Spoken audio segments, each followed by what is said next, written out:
Radhe Radhe everyone, आप सबका हमारा चैनल वैष्णवी गौर खाना खजाना में बहुत बहुत स्वागत है। दोस्तों, आज हम दहलीज पूजन और लक्ष्मी पूजन कैसे किया जाता है इसके बारे में जानेंगे।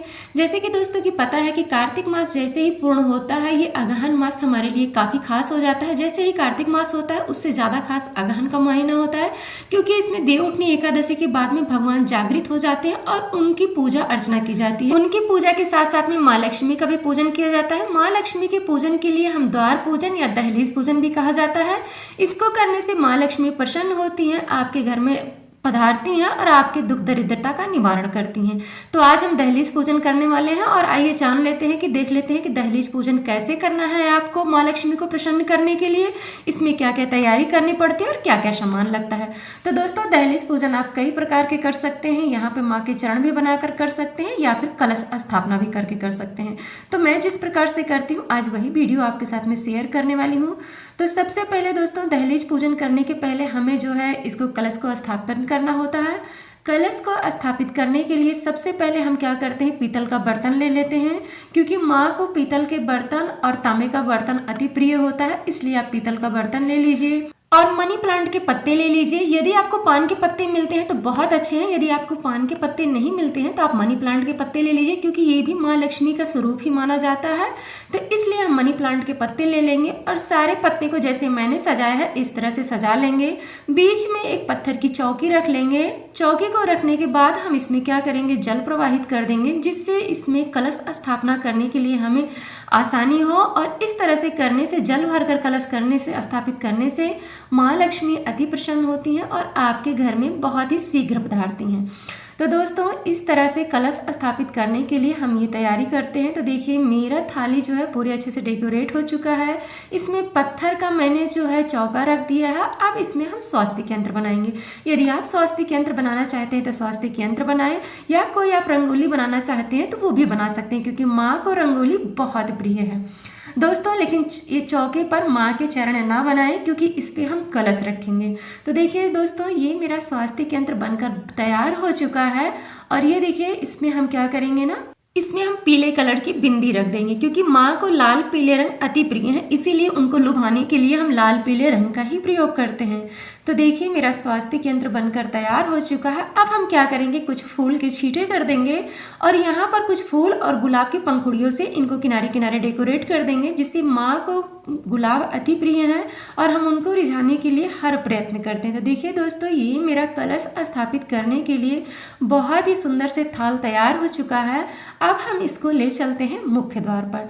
तो आइए इनको मुख्य द्वार पर ले चलते हैं और पूजन करते हैं। लेकिन उससे पहले हम देख लेते हैं कि माँ को क्या क्या भोग लगाएंगे, उनकी पूजन कैसे करेंगे और पूजन में क्या क्या सामग्री लगने वाली। तो दोस्तों, सबसे पहले माँ को भोग लगाने के लिए आप पीतल या तांबे का बर्तन इस्तेमाल करें या मिट्टी का बर्तन इस्तेमाल करें। मिट्टी का बर्तन नया होना चाहिए, पुराना नहीं होना चाहिए। तो देखिए दोस्तों, यहाँ पर मैंने मिट्टी का बर्तन ले लिया है। मिट्टी के बर्तन मैंने खील, बतासे, थोड़ी सी चिड़िया रख दी है और ये देखिए लड्डू रख दिए हैं और थोड़े से फूल ले लिए हैं। और अब मैं बत्ती जलाऊंगी, दीप प्रज्वलित करूंगी। तो दीप प्रज्वलित करने के लिए आपको हमेशा लंबी बाती का प्रयोग करना चाहिए, गोल बाती का कभी प्रयोग नहीं करना चाहिए, क्योंकि लंबी बाती जो है माँ लक्ष्मी या गौरी मैया किसी भी देवी के स्थान पर लंबी बाती लगती है और भगवान के स्थान पर गोल बत्ती लगती है, क्योंकि लंबी बत्ती दोस्तों धन की वृद्धि करती है और वंश की वृद्धि करती है, और वंश और धन जो है लंबा होना चाहिए, इसीलिए हम लंबी बाती का प्रयोग करते हैं। तो माँ लक्ष्मी के जब भी आप पूजन करें यहाँ पर लंबी बाती का प्रयोग करें। तो देखिए दोस्तों, यहाँ पर कलश स्थापित करने के लिए मैंने नई चुंदरी में अपने लोटे को यानी कलश को बहुत ही अच्छे से डेकोरेट कर लिया है, लाल चुंदरी में बांधकर। अब हम क्या करेंगे, कलश स्थापित करेंगे। तो देखिए, स्वास्तिक यंत्र के बीचों बीच हमें अपना कलश रखना है। कलश रखने के बाद सबसे पहले क्या करेंगे, हम इसमें गंगा जल डाल देंगे। गंगा जल डालने के बाद हम क्या करेंगे, शुद्ध जल से इस अपने कलश को कंठ तक भर देंगे। और उसके बाद यदि आप चुंदरी नहीं बांधे हैं तो कंठ में इसके जो है कलावा बांध दीजिए। यदि चुंदरी बांधे हैं तो आपको कोई ज़रूरत नहीं है। अब हम कलश में जो है जल में एक हल्दी डाल देंगे, एक गांठ, एक सिक्का डाल देंगे, फूल एक डाल देंगे और जो है एक सुपारी डाल देंगे। और यहाँ पर आम के पल्लों से इसको रख देंगे। तो जब भी आप यहाँ पे रखें दोस्तों 7 या आम के 5 पल्लों रखें। यदि आपके पास आम के पल्लों ना हो तो आप अशोक के पत्ते का भी इस्तेमाल कर सकते हैं। अब हम इसके ऊपर दीप रख देंगे, दीप को हम जला देंगे, प्रज्वलित कर देंगे और दीप ऐसा जलाएं आप कि ये सारी रात जल सके, या सुबह जला रहे हैं तो आपकी या दीप सुबह अगर बृहस्पतिवार को जला रहे हैं तो ये शाम को गोधन का बाद तक ही आपका दीप जलना चाहिए। तो देखिए मैं ये शाम को पूजा कर रही हूँ दोस्तों, तो मैंने दीप प्रज्वलित कर दिया। अब मैं माँ को भोग लगा दूंगी। भोग में वही जो खील बतासा मैंने बताया था उसको कर देंगे। धूप जला दी हूँ मैं, दीप जला दी हूँ। अब मैं क्या करूँगी, फूल चढ़ा दूंगी माता को। फूल भी चढ़ा देंगे, कुछ फूल जो है उनके चरणों के पास रख देंगे, एक फूल हम कलश के पास रख देंगे।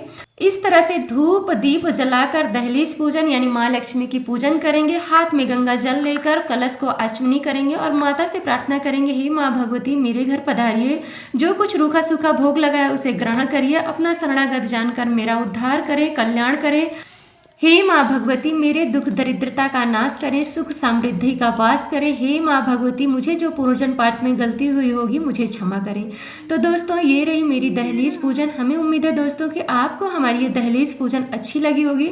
यदि अच्छी लगी होगी तो वीडियो को लाइक करिएगा। चैनल पर नए तो चैनल को सब्सक्राइब करके बेल आइकन जरूर प्रेस कर लीजिएगा, जिससे मेरी आने वाली वीडियो की नोटिफिकेशन आपको सबसे पहले मिले। और कमेंट बॉक्स में जय माता दी लिखना तो बिल्कुल मत भूलिएगा।